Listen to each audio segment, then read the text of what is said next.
Okay, Bismillah ar-Rahman ar-Rahim. Thank you everyone for attending our webinar this week.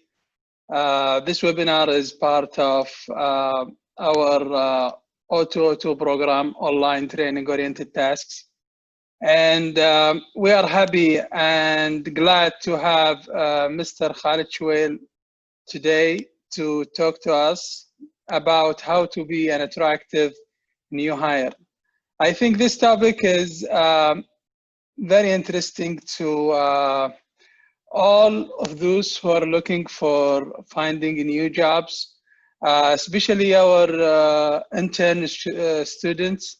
They will be, actually it will be fruitful to have this conversation with Mr. Khalid. Mr. Khalid is from the Saudi Tourism Authority. So I would like to leave the introduction to Mr. Khalid so he can introduce himself to all of us. And please join me welcoming Mr. Khalid. Welcome, Mr. Khalid. Now I'll give you the mic so you can actually start your introduction. Right. Thanks, Dr. Nasser. Assalamu alaikum, everyone. Welcome, everyone. Thanks for joining this webinar. I'm sure every one of you is busy getting around classes and getting things done. So I appreciate taking this hour out of your time to attend this session. Dr. Nasser, if you can you please give me admission to present from my side? So you can yes. I'll make you a co-host so you can share your, so you're now a co-host so you can share your screen with us. Awesome.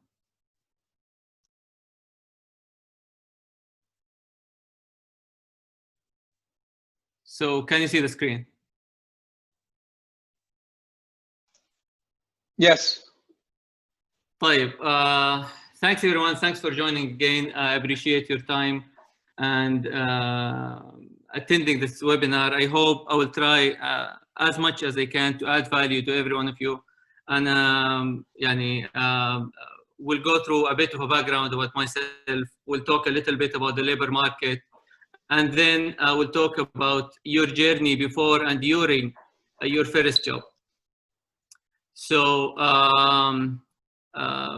personally, I'm a glad graduate of KFUPM. I graduated back in 2011.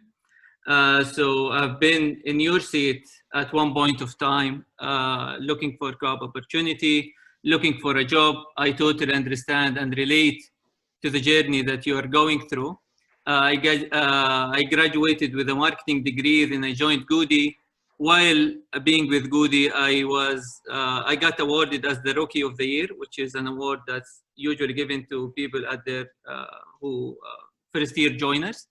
At the same time, I was working on Goody recruitment initiative to enhance the way Goody headhunt talents from different schools. Afterwards, I joined Strategic Gears. I was the first employee with the founder. We started in 2016. By the time I left in 2018, we grew to more than 55 people. I think now they have more than 70 people. It's among the biggest local consultancies. And during this process, I hired and interviewed lots and lots of people. After Strategic Gears, I was part of Al-Hajj. I was director of change management, working with the VRO or Vision Realization Office, trying to lead the change management track on the ministry level, which has lots to do with dealing with people, understanding where they're coming from, trying to change their behaviors and whatnot on the ministry level. So, and now, as we speak, I joined, I left Al-Hajj, now I joined the Saudi Tourism Authority. I think every one of you has seen the campaign that was launched yesterday. It's called Tanaffas or Breathe, which is inviting everyone to explore Saudi during this summer time. I'm part of the Saudi Tourism Authority who launched that national campaign. I work in the capacity of tourist experience advisor. But here I would focus my discussion on my experience when it comes to headhunting talents and attracting new talents to different locations. I would like this session to be as interactive as possible, so feel free to ask questions, share concerns. Again, I see myself as a lifetime student. I would like to learn from you. I'd like to hear your comments. So whenever you feel like sharing questions, please feel free to. Yes. I'd like to add to that. Yeah, Shabab, raise your hand if you have any question. You're free to ask, as Mr. Khalid, he's our alumni, as KBS alumni. So don't hesitate to share your questions, thoughts, concerns at any time. And just raise your hand and we'll give you the floor if you like to ask. Good. Okay, so the above was an overall experience. This is a more relevant experience to this topic. So personally, I have more 13 years of headhunting talents across all levels. I've seen thousands and thousands of CVs, the basic CVs, the one-line CVs, the word CVs,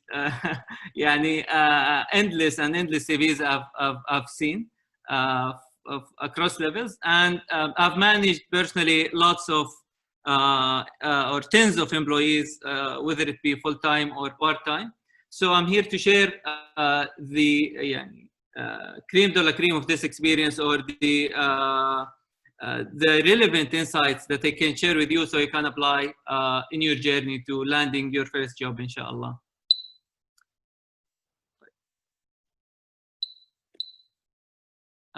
Cool. Before doing anything, I want to play a true or false game with you. This is a very common question. Everyone keeps talking about it. We used to talk about it at least when we were at school. So I want to know your thoughts. Employers are looking for high GPAs. Is it a true or false statement? We have a pop quiz. Sorry, I didn't inform you about that. طيب يا شباب, you can provide your answers in the chat box. So let me open the chat. Okay. So let me see. True, true, true, true. Awesome. I got the right answer. Actually, it depends. It always depends. It's never, there is, for such statements, there is no true or false answer. It always depends. If you are joining some big corporates like Aramco or whatnot, they might be looking for GPAs. If you're joining a medium company or small ones, they usually look for your experience.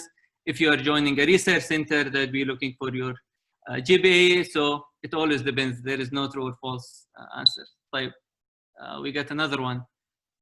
What we'll do at work will be different from what we are doing or studying at school. True or false? Let me see some answers. I revealed it. It always depends. Again, there is no true or false. So I hope you get the lesson here. We have one more. Does it always depend? So, thoughts?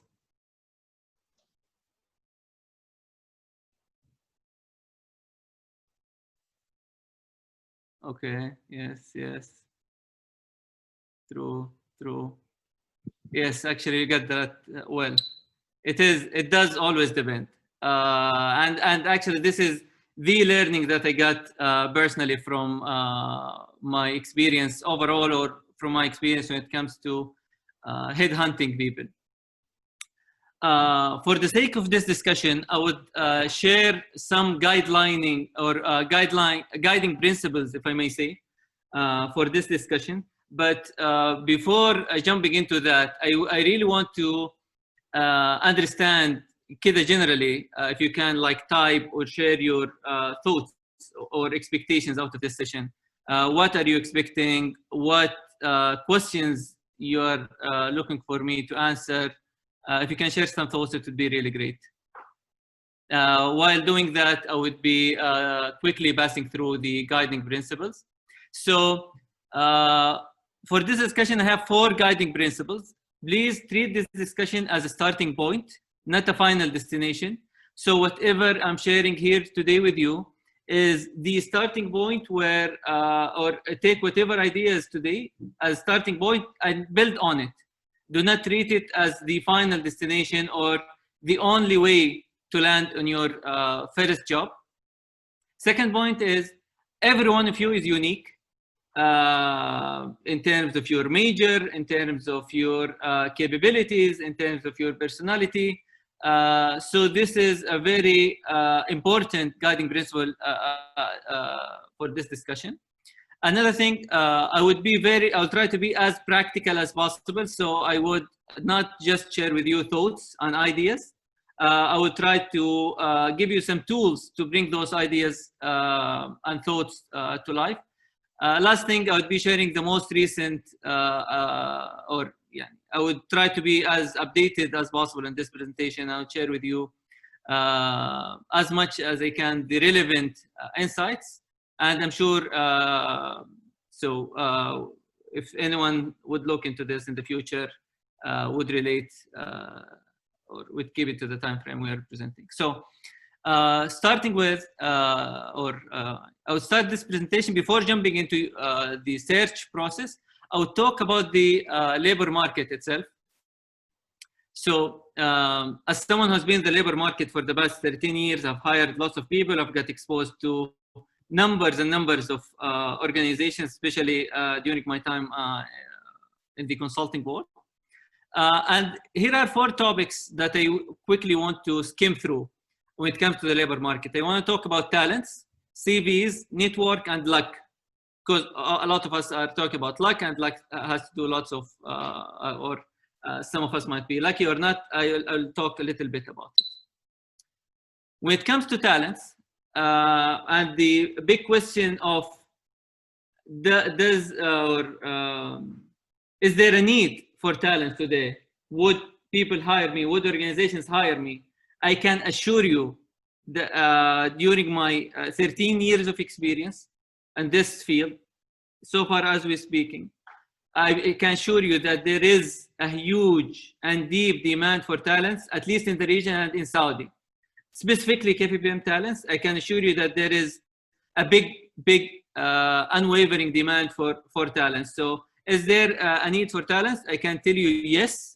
We are, personally, actually, as STA, we are looking for talents, but there is a demand in Saudi and public and private organizations. All of them are looking for good talents. And here I've highlighted and put a quote mark on talents because we are looking for, everyone is looking for talent. We are not looking for, or organizations that are not looking for the normal person.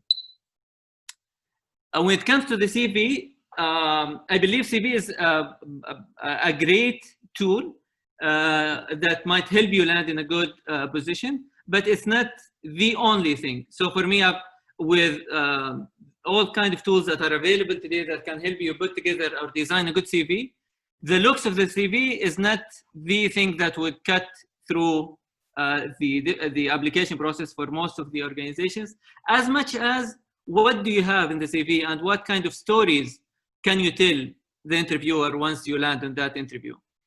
When it comes to the network, I believe, actually it's not only a belief, it's research-based, that the bigger and the better your network, the shorter your research time would be. And according to this research, it says the stronger your network, the shorter your search time would be by 1 to 3 months. So you'll cut 3 months compared to others who have a bad or small or no network at all. The other one, about having a good network is it will get you a higher quality offer. So if you are in the right network, most likely you would land in a good position at a good organization, and that would affect your career growth and career searching opportunities. So this is an advice here to start building and reaching out to different people that you are interested in joining their organization from now on, using things and spaces like Career Day, LinkedIn, and whatnot, to start building your network from now. Last point is luck. I personally actually investigated and still investigating about luck. I'm trying to understand how does luck play. However, I can take a full session talking about luck, but for the sake of this discussion, I want to share my definition of luck. I believe that luck is God's gifts that you get when you are ready. And here I've highlighted the point of being ready, because I believe it's the key word. It's on you to be ready, so you can get lucky. That's at least how I see it when it comes to getting a good opportunity. So this is an intro. Now we'll get into the journey of talking before and during your landing on your first job. If you have any concerns, please share them. Now I feel like I'm talking to my laptop screen, but I'll continue doing so. But if you feel like you have any questions or concerns, voice them or share them at any point of time. Well, now we'll start with the journey of landing on your first job. We'll start with the before. And here I will talk about two kind of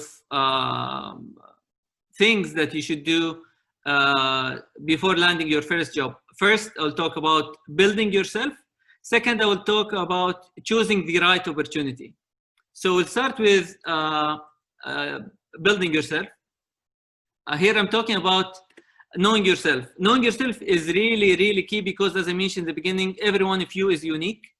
The more you know about yourself, the more you can add value to different organizations, the stronger your CV would be. Knowing yourself would help you know your function and your added value within a team. Knowing and identifying your list of strength points would really help you add value, and in the process of searching for your job and doing the interviews, identifying and knowing your strengths would really help you have great stories and showcase great added value to different organizations. As a recruiter, we are really not looking for a copy-paste. We're not looking for people who are just like having basic knowledge or basic criteria. Here, I personally believe, I personally believe that no one can do everything. However, at the same time, we believe that people should have strength points and added value. So, and hence come the point of knowing your added value. Here, I mentioned the fact of 2 master chess players and 24 years, and when in the light of talking about knowing yourself. So knowing yourself, there are lots of tools that can help you know yourself. There are the personality assessments, there are coaches, etc. But here, for me, I want to highlight this one thing. There is a lot of talk about personality assessment. Is it good? Is it bad? How can we use it? And I don't want to talk into that debate. I personally believe that they are a good tool that help you reach the starting point and build on what you know about yourself. Then from there you can build. And the chess player example that I'm sharing here, and I want to share another example with you, or a practice you can do it while we are talking. The chess player story is like there are 2 chess players. One of them took him around 2 years to become a chess master. The other one took around 26 years. Both of them reached to the final destination of being a chess master, but the time variation between the 2 is really significant. And here comes, this takes me to a quality of knowing ourselves. The other guy who became a chess master after 26 years, I'm sure he has specific qualities that if he could invest it somewhere else, he could have been a master within some similar time to the other one, or to the other chess master who became or reached that level within 2 years. In this spirit, I want to share some tools for knowing ourselves. One is trying to do some coaching sessions to reach to some coaches or to reach some doctors within the school, so you can do some coaching with them and trying to really investigate how you know yourself. Seek some career counseling. And finally, I mentioned the personality assessment, and I mentioned directional. Why? Personality assessment is like there is this 16 personality types, 5 big 5 and whatnot, lots and lots of them. the caveat here, or what I want to share, is like, you shouldn't take personality assessment or whatever results you get as like, again, it's not a final destination. When it tells you you're extrovert, introvert, intuitive, whatnot, those doesn't mean to box you and put you in a box. It means that this is your strength point.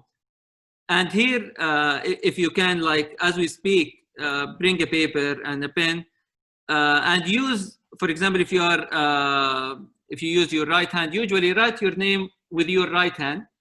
You'll find a nice and smooth writing. Try to write your name with your left hand, or the opposite if you are using different hands.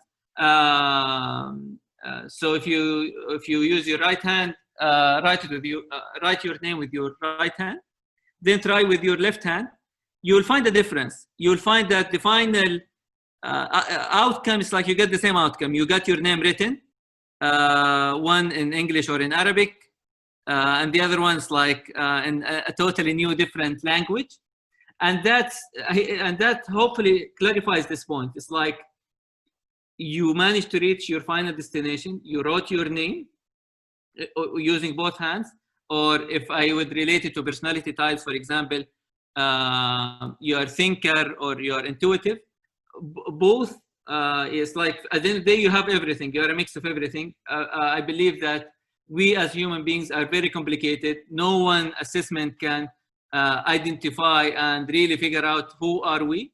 But those are tools that can help us identify our strength point, that we can build on them, that can help us do things like when we write with our right hand or left hand, the major hand that we use, and deliver good outcomes rather than competing in tracks where we really don't have any mastery. Another point when it comes to in the spirit of building mastery, here as students, I would talk about focusing on exploring different opportunities, working with NGOs, supporting a small business you love. For example, if there is this small burger place that you like, or this Instagram shop that you like, and you believe that they can do better when it comes to marketing, accounting, MIS, etc. Working with them and volunteering at this point of time in your career or in your development would really contribute to the point that I mentioned earlier of building a richer CV versus having a CV that says you just graduated from KFUPM, attended the mandated courses, and that's it. And here, again, the tool or the recommendation I would have here is to explore having part-time jobs that builds your career and gives you strong cases, or gives you strong stories to tell when you are embarking on any job interview. Next is developing some key skills. So believe it or not, as a knowledge worker, there are some key skills that are badly needed, and as common and as basic as they are, and I mentioned here communication, note-taking, and asking questions, lots and lots of, especially fresh grads and some senior people, they don't have it, even though it's common sense, but they don't have it. It's like they don't know how to communicate, whether verbally or in a written format. They don't take notes in a proper way, so they action it and drive projects forward. They don't ask the right questions that can steer the discussions in a constructive way. So all of those are basic skills that are needed. And in most of our interviews, actually, those are the kind of things that we assess among other things. But for us, no matter how high is your GPA, but as long as you cannot communicate and you cannot convey a story and you cannot convey an idea, that would really make it harder on recruiters to proceed or process your papers and move to the next step with you. So those are very, as much as they are basic, but they are really, really critical points. And I mean, I've talked with this about those points with different recruiters. All of them, they believe those are the basics where that everyone must have. And again, you might say like, oh, communication, I write emails every day, text on WhatsApp, etc. Yes, this is something, but can you go and convince your manager about an idea? Can you convince the interviewer about your strength point and about your story to join, etc., etc. So those all are interactions that are crucial and that showcase that your capability. Because at the end of the day, as a recruiter, I would want to hire someone who can communicate, who can reach out to different team members, who can get things done. And as long as you cannot do the basic thing of communication, I wouldn't think that you will be able to get things done. Hence, that would affect my decision on recruiting you. Here, some suggested tool like attending some Toastmaster clubs, taking notes in class, and sharing them. And actually, the last point is very interesting of sharing, learning some new concepts and sharing them in your social media. I mean, this here I'm talking the spirit of utilizing whatever channels you have, Instagram, Twitter, Snapchat, and whatnot, in enhancing this tool. Yani those tools, it's like on concept, they are great. It's like swimming. You see everyone swimming, you believe, okay, it's an easy thing. But you really cannot swim or learn swimming just by reading about it. Same thing with communication, with all those basic skills. You need to practice them. So use those, I'd say, free, open, safe tools that you have right now just to practice as much as you can. Last, when it comes to building yourself, now we are, it's like in the digital age, and there are some tools that would really boost your productivity. Again, as a knowledge worker, we cannot say that you produced 5 boxes per day, and we cannot come and say you wrote 5 briefs, for example, or 5 reports per day, but we care about overall productivity. So as a fresh grad, you would want to seek some tools that can boost your productivity. And here I shared a couple of tools, like you would want to really know or enhance your data analytics ability, whether reading it, whether dealing with data and whatnot. And again, when I say those things, I know, for example, there are some data-driven people and there are some intuitive people. And here I'm talking about overall personality and trying to understand those concepts. I mentioned Microsoft Office as basic as it sounds, but I would rather hire someone who knows how to deal with Excel and PowerPoint and really produce some state-of-the-art reports, templates, and whatnot on Excel and PowerPoint, rather than hiring someone and investing lots of time and effort into teaching him or the basics of Microsoft. Finally, project management is like, project management is key. At the end of the day, everything we do is considered a project. The more you know and you're familiar with managing a project, the better your case would be when it comes to recruitment. Here I shared some tools or actions to do. Depending on your major, marketing, accounting, MIS, etc. Identify the latest and most impactful tools in your industry and master them. Here I didn't want to specify specific tools. I know for every track there might be some tools, and as you speak there might be some new tools. So here it's on you to identify this tool, make sure that you master it, make sure that you volunteer with some organization so you can have a better understanding of how that tool works. And again, do not ignore the basics. Again, Microsoft might sound like a basic thing, but it's not about opening an Excel sheet and typing a couple of numbers. It's about, do you know how to do pivot tables? Do you know how to integrate multiple sheets? Do you know how to do what if analysis, etc., etc.? So this is the level that that is expected, especially from a fresh grad at this stage. So this concludes the building yourself part of the B4. I will talk about choosing the right opportunity. Here a tip for every fresh grad is to work at or explore as much as possible to work at the core function of the organization. Why the core function? For example, as a marketer, you would want to work with a company that its core business is marketing, not everything else, like Unilever and P&G. If you are an accountant, you would want to join the Big Four, and etc. If you're a finance grad, you want to join the banks.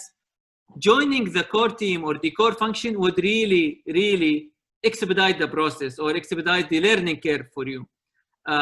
Yes, you can join you can graduate as a finance person and join the finance team at a marketing company.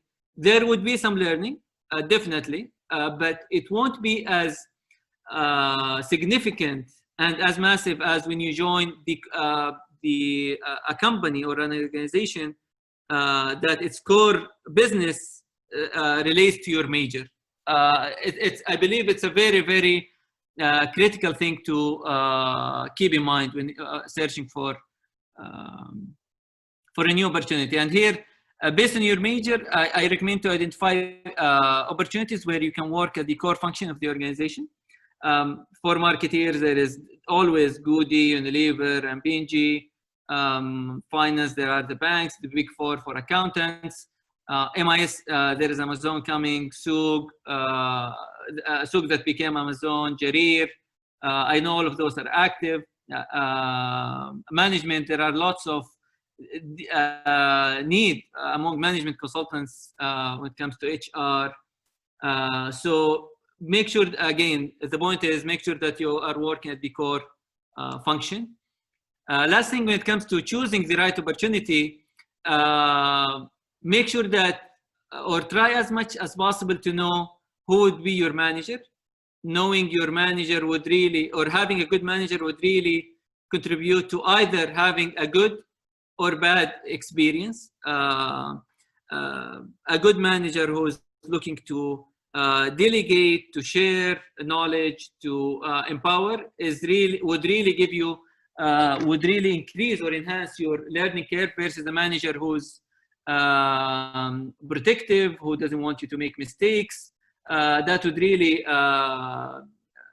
make your experience weak, and you'll find that you cross or you go through like your years of experience, and you won't learn lots of things. I know this is dependent on the quality of opportunities and number of opportunities you find. It's a luxury that you don't always find.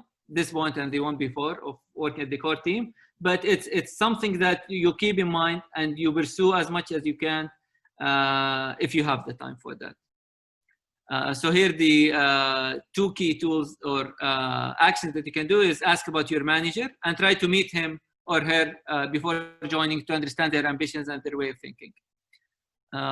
So this concludes the before phase. Now I'll move to the during phase, and I'll talk about 4 points very quickly. First, act based on values. And this might be a very philosophical talk, but I truly believe that if you identify your values, that's great. If not, here is a set of basic values that you can adopt as a fresh grad, as a new joiner, that would really showcase your capability to the management. I shared the top 3 or top of mind values that are relevant to fresh grads. That is being resourcefulness, having ownership, and being proactive. Resourcefulness is, we are in the, again, today everything is a Google search away. You can learn almost everything. So coming to your manager after joining your first job and saying, I don't know how to do this, or I couldn't figure out how to do this, and asking like very basic questions that you didn't put the time to ask Google or ask around or utilize your network, this would make you feel like you are a burden versus you are an added value to the team. Ownership is very straightforward. It's just showing ownership and closing and getting things done as much as you can. Proactiveness is, again, another straightforward value where you bring things or you make sure that you are servicing some issues and coming up with solutions whenever you see a gap at the organization. Then I will take values. I will consider values as the base to build your principles. What some of you might ask, what is the difference between having principle and value? So value is our values are our basic. I would say the base that we build our actions on them. Principles are what we create or craft or write after number of interactions. For example, here I said like I would have 4 principles that are based on different of situations. The added value of principles, they would make your life easier and more efficient. For example, if every time you interact with a new client, you would find them asking about background information, added value of your organization, etc., etc. So you'll find the client always asking about specific asks.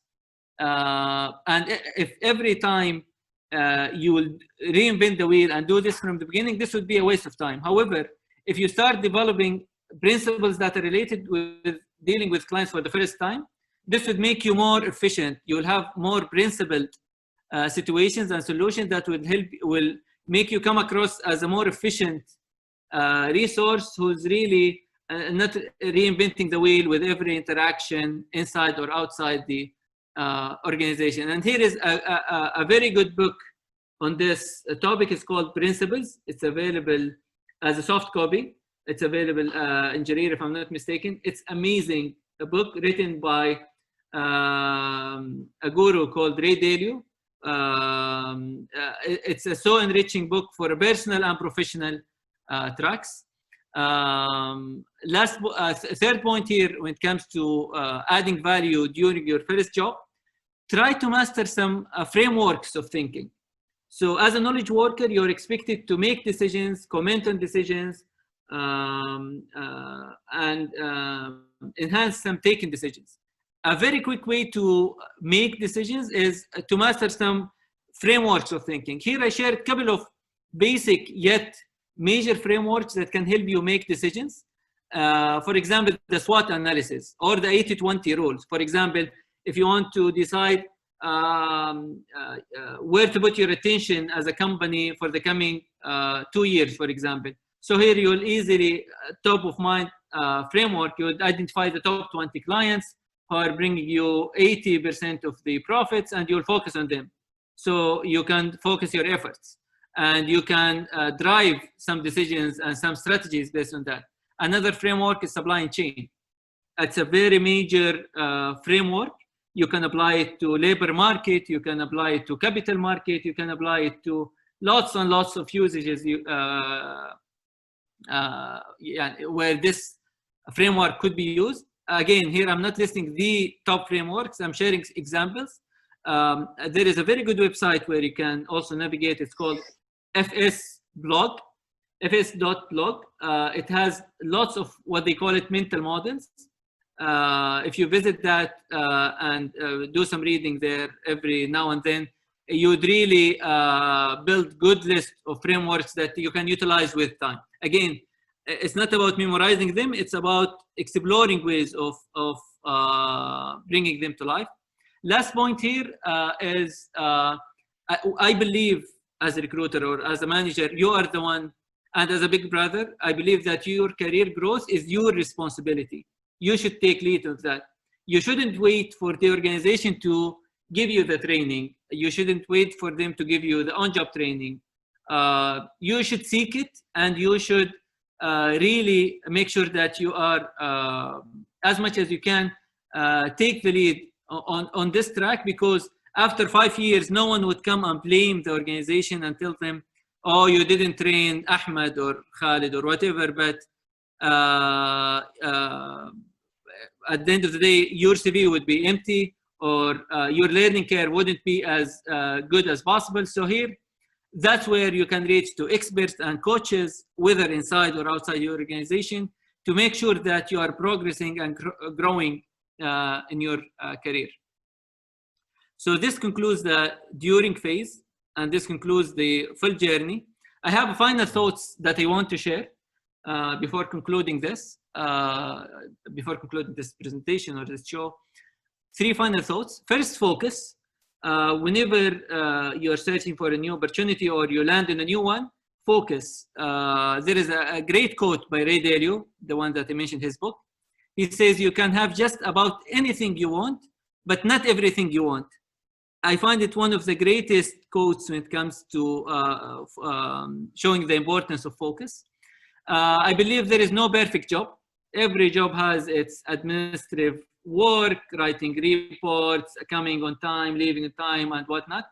So there is no perfect job. If you are happy if you landed in a good job and you feel happy, at least 80–70% happy, it should be a good place. And this is based on experience and based on different reports and exposure to different organizations.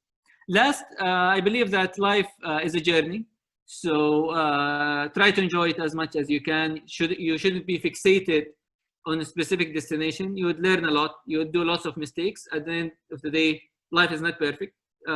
Just enjoy it. So I try to be as brief as possible and concise as possible. I have lots to say and lots to share, but I want to hear from you if you have any questions or any concerns or any comments. Please do share them. Thank you. Okay, thank you so much, Mr. Khalid, for your fruitful and insightful conversation. Actually, I found this presentation very, very useful for me. I'm not a fresh grad like our students, but there are a lot of insights that I gathered throughout this presentation. I hope our students did so as well. So as for the questions, we wanna hear from our students for questions about the whatever have been discussed on this presentation, and also if they have if you guys have any questions in regard to how to be how to promote yourself as attractive new hire for companies. So I know even through the COVID-19 situation, a lot of our students have actually faced a lot of struggles finding their job, finding actually a co-op opportunity. Do you have any, while we're waiting for students to ask, do you have any thoughts on how can students cope with the crisis like the current one? So what are they supposed to do in a case of crisis like the one we are now going through? So there are not much of opportunities in the market. Very good point, Dr. Nasser. Again, as I mentioned, I totally understand what's going on right now with COVID. It's not only in Saudi, it's a global pandemic. Yet, as I mentioned intentionally in the presentation, that there is always a huge demand for talent. And here you can use the demand and supply framework. There is a huge demand for talents. Maybe the supply is bigger. The supply is bigger of fresh grads, but when you zoom in and try to seek the talents within this huge supply, there isn't much of that good talent, I would say. Maybe in this time of COVID, again, I would use the supply and demand framework to just bring it to life and to answer your question, Dr. Nasser. So when it comes to demand, yes, maybe the opportunities or the number of opportunities are less compared to before. However, there is still some people who are looking. I know personally that there are lots of organizations in private and public sectors who are looking for all sorts of talents.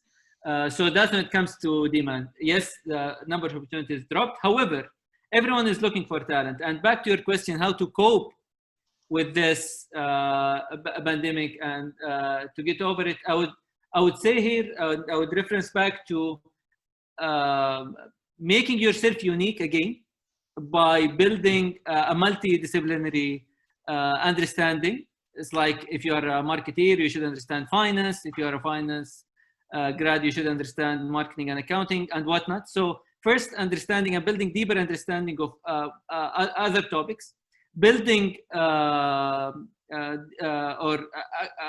acquiring different tools and different skills that can enable you to showcase yourself and your abilities to those rare opportunities, if I may say, at those times. Second, third, try to, again, as I mentioned, reach out to different organizations, whether it be NGOs, small businesses. Those people are always in demand. And with those people, you are not seeking money, or you shouldn't be seeking the specific salary or a specific pay, because what you are getting or what you are building at this phase of your career is the experience. You are trying to enrich your CV. So for any one who's looking at a talent at this time, they can land on a CV that has a mix of good skills, good experience, and good, I would say, technical understanding of their track, so they can hire them. That's the way, honestly, I'm looking at it.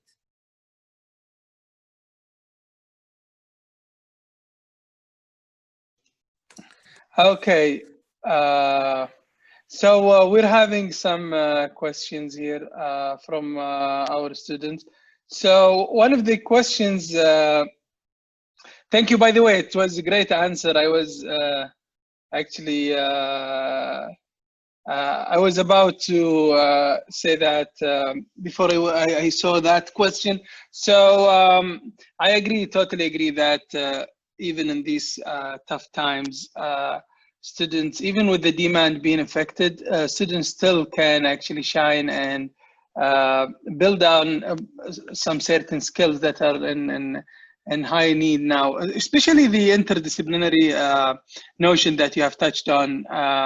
Actually, we are now promoting our students to work and asking them to work in groups from multi majors. So marketing students get to interact with the finance and accounting and MIS, etc., to build up some relevant experience on multidisciplinary topics. So that being said, here is a good question. So which should I choose? Core company which focus on my major with a bad manager, or perfect manager, but a company their focus is not in my major? So this is maybe if you can give us some insights on this question on the chat box. Let me open that. So basically, the dilemma that just to make sure that I get. So to make sure that I get you right, Dr. Nasser. So I think what he's asking about is the core function concept. Correct? So yeah, if you're in a dilemma where you have either being in a core function company or working with a perfect manager. So sometimes, okay, I can get, for example, a marketing student, I may have a job with B&G. However, the manager that was hiring me is not as good as I was looking for. And I have another job on, I don't want to name a bad company, but another company that is not actually, let's say a bank, which is marketing is not a core business to the banks. So in a bank, but with a great manager. So if you have these, this is, I mean, real scenario. Sometimes, okay, I know this is a great company with a core function on my major, but the manager is not that good. While the other option have a great manager, but with the core business is not my major. So very good. Clear. Again, the usual answer for every question is it depends. As a consultant, you have to say that or start with that. Okay, I can see this. but again, I believe every situation is unique. But answering to this specific dilemma or kind of position, I would rather go for, if I got opportunity where I can land at organization where I work at the core function, or I work with a good manager at another organization, I would honestly pick the company that has where I can work at the core organization for multiple reasons. I mean, when you work at that company, there is a good chance, like after 1 year or after you finish the first assignment, you'd be rotated and you would work with another good manager, especially if you showcased your skills and your abilities within the organization. Second, the learning that you will get from the system itself, especially if it's a well-organized organization or that has systems and processes, the learning that you will get there would really be of an added value, that even with a bad manager, you would still get some learnings that would add more value to your experience compared to working with a good manager for some short of time with a limited capacity or a limited room for promoting or executing in your knowledge or your core major. Yeah, I think that provided a great answer to the question. And really, there is no black and white usually. As you have said, it always depends. Your decision, life, if it is, if it is easy, like we would see everything has been already automated. So we are human. We can use our judgment, our built knowledge, from thousands of years to solve these problems. So this is a problem. This is a scenario where you have these two choices: whether you go for the great company with the great major, with the relevant major, but let's say bad manager with and the other choice, good manager and then a relatively unrelated major. That is, real life scenario.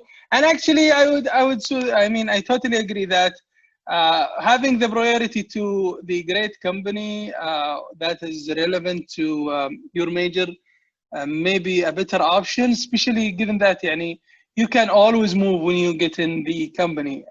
Is that right, Khalid? Or the mobility inside organizations is way easier than the mobility from the outside. So I totally agree. And actually, lots of organizations, they prefer promoting from within and attracting the right talent to start with, then promoting them from within, compared to attracting new talents at mid-level management. So yes, that's another reason actually for going and working at the core function or great. Yeah, great. So we have another great question here.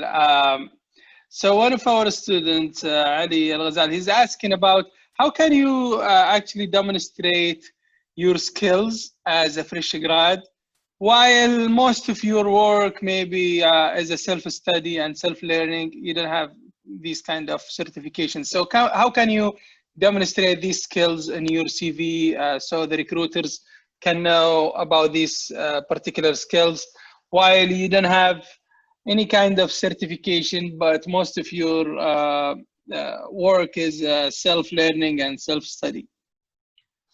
Good question, actually.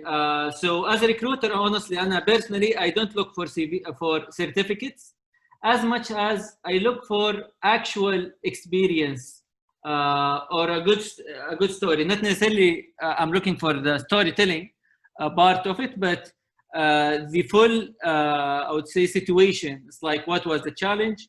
How did you solve it? Oh, sorry, what did you do? What were the results? So those are three things: challenge, solution, and results. For me, if you have lots of those stories to tell me as a recruiter, I would be more interested in them rather than you coming and telling me that, look, I have those 2 pages of certificates on this specific field of knowledge. So here, specifically to this question, I mentioned working with different organizations or different projects. Again, as a fresh grad, you might not get this opportunity to work. I totally understand. Even though I believe that you should push yourself to land on some part-time opportunities. However, self-study for me as a recruiter, it's still a study. Unless, for example, you come and tell me, Wallah, we did this project, we published those results, we won this award, for example, etc., etc. Then this would make it more relevant. That again, it would show me that you brought the theory to practice. You are trying to grow your knowledge, and you are trying to uplift your skills and capabilities. So for me, it's not about the certificates. It's more of what did you try to do with the knowledge that you acquired, either from a course or from a specific certificate or whatnot. Again, as a recruiter, and lots of recruiters, they care about the story you tell and the sequence that I shared: challenge, solution, results. So the more you have of those, the stronger your CV and your situation would be, whether it be like in a course or outside of the course. Thank you. Great answer. Another actually good question. How to make your CV unique in terms of it's, you know, because we know that there is a lot of competition outside. So how can you stand out in terms of your CV? And he's saying, I don't think that all recruiters look at all of these, you know, hundreds and hundreds of CVs that they receive on, you know, maybe daily basis. A very good point. A very good point, actually. So, believe it or not, the time that people take to scroll through a CV, usually on average, it takes between 6 to 10 seconds. So no matter how much effort you put, that you should put, I'm not saying that you shouldn't put an effort into CV, but the reality in the market that people do not take lots of time to look into all CVs. So here I would talk about the approach of delivering the CV. So if you deliver it hand in hand, did you give me a good story about why I should consider your CV? If you deliver it by email, did you tell me, did you give me a good cover page that tell me or that makes me excited about interviewing you? So this when it comes to the approach of delivering the CV. But here I would go to a point that I mentioned of really trying to invest in your network to land in a good opportunity. I mean, depending on your CV alone to land in a good opportunity will not really take you further. As much as depending on building a good, strong network.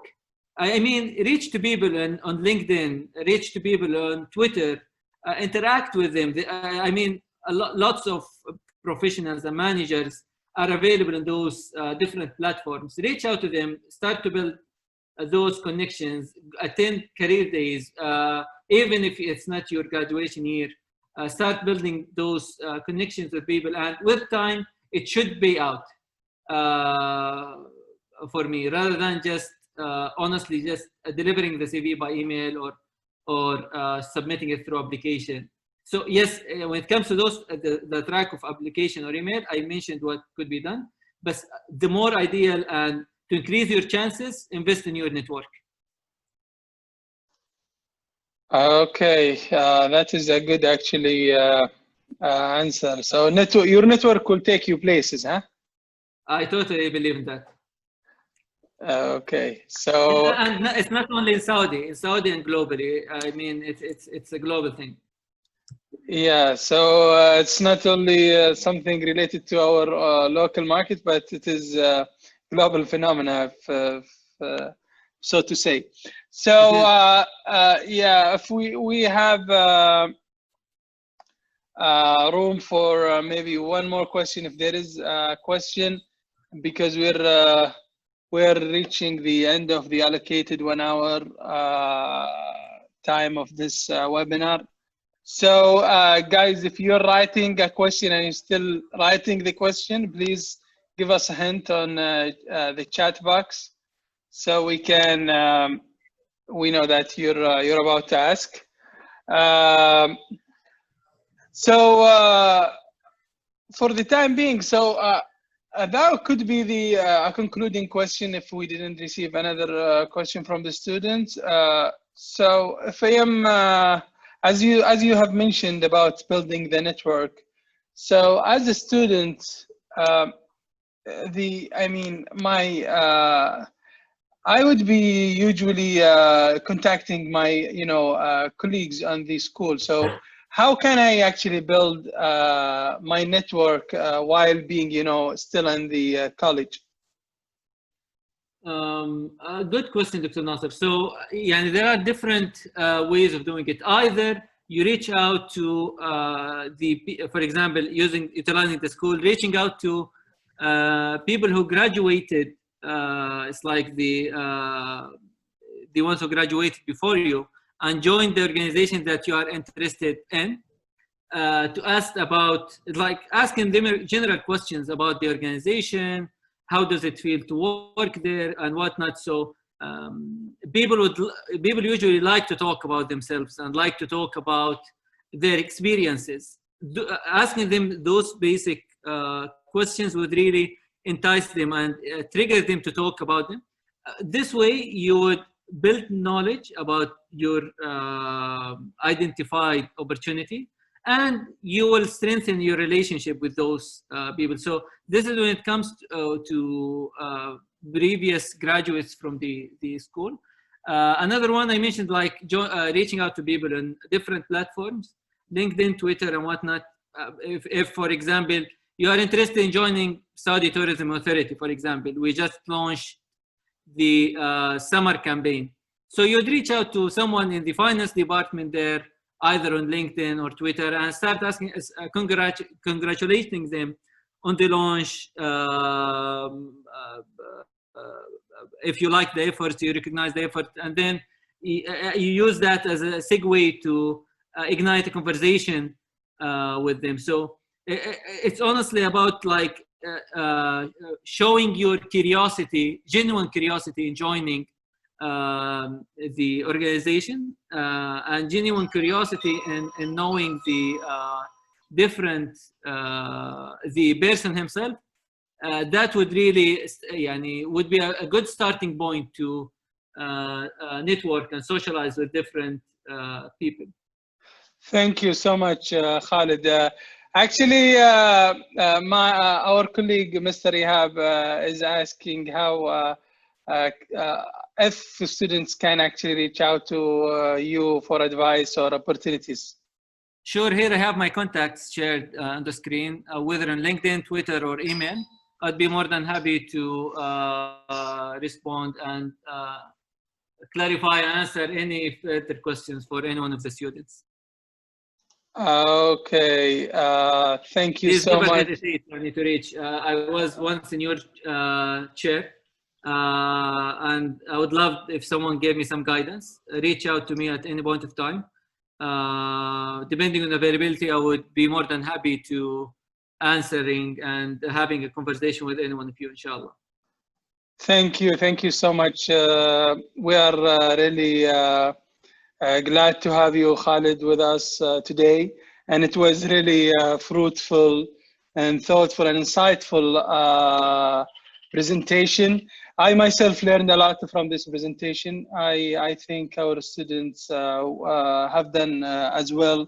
So thank you so much. We appreciate the time. We know that you guys are busy working on many projects, and you give us this opportunity to share your thoughts and experience. So thank you so much.